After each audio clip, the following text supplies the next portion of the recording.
Happy harvesting!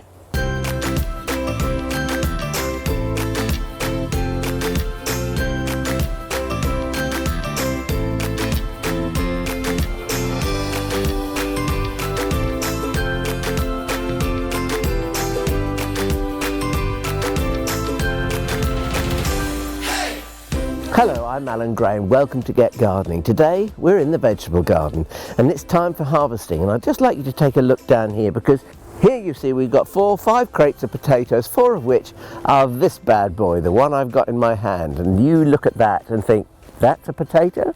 Looks more like an artichoke. No, it's not, it's a potato. But it's a special potato. It's a variety called pink fir apple. And the great thing about this is that it eats like a new potato the whole winter long. So stored carefully in paper bags, I shall be enjoying this right the way through until January.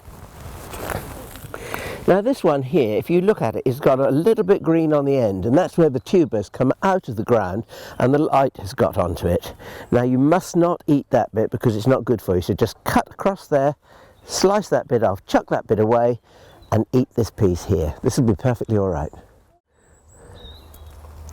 Gourds and squashes, one staple part of our winter diet, and they are absolutely lovely, even if you just use them for decoration. Some people just do that. I have to say I do quite a lot of that. But we've got a lovely interesting gourd here, which is the snake gourd. And just look at that for a strange shaped beast. He's a bad boy. Woo.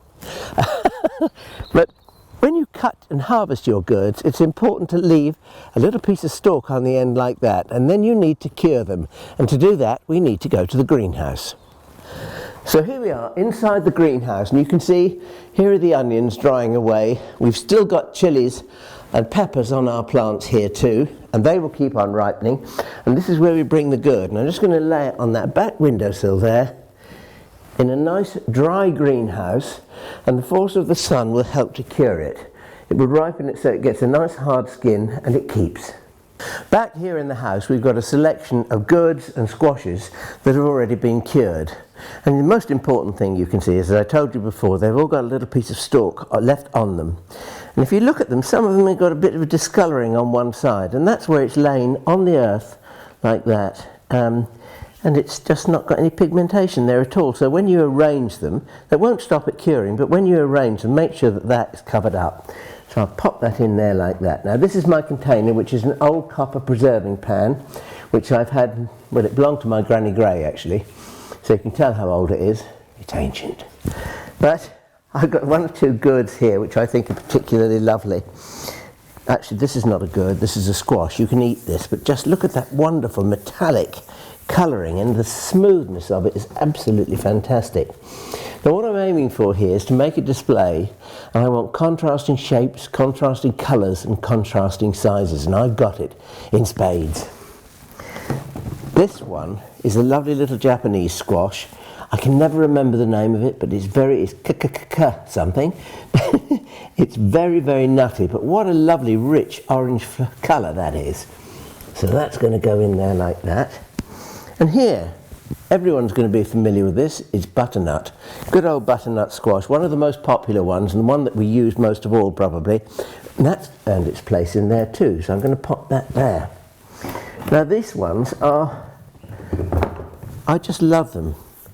And you look at them up, that way up, you can see exactly what it is. It's a Turk's turban, and that's the name of it, a Turk's turban gourd.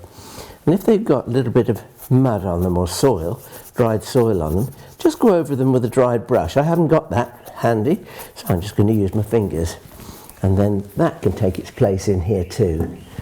And I've got its big brother here too, so he might as well go next to it, that one. And here's another couple of edible squashes. Look at the lovely mottling. The colour is rich cream flecked with green, and the green veins going down from the top right the way around to the tip. They're going to go in there too. Now all I've got to do is finish off with a few ornamental gourds. I love these ones. They're really warty. They've got huge texture. They're not edible, but who'd want to eat it when you can enjoy the beauty of it? It looks a bit like the Elephant Man, doesn't it? I'm going to pop him on the top there. And there's another one going on here, so I'm just going to fill in around the edge so that I get my group of goods giving me colour, shape, texture and interest, and this will last me all the way up until Christmas and beyond. And you've got a panoply of shapes, colours, forms that are absolutely intriguing and very, very decorative. There we are. Oh, no, I'll leave that out of the way. No, bugger off!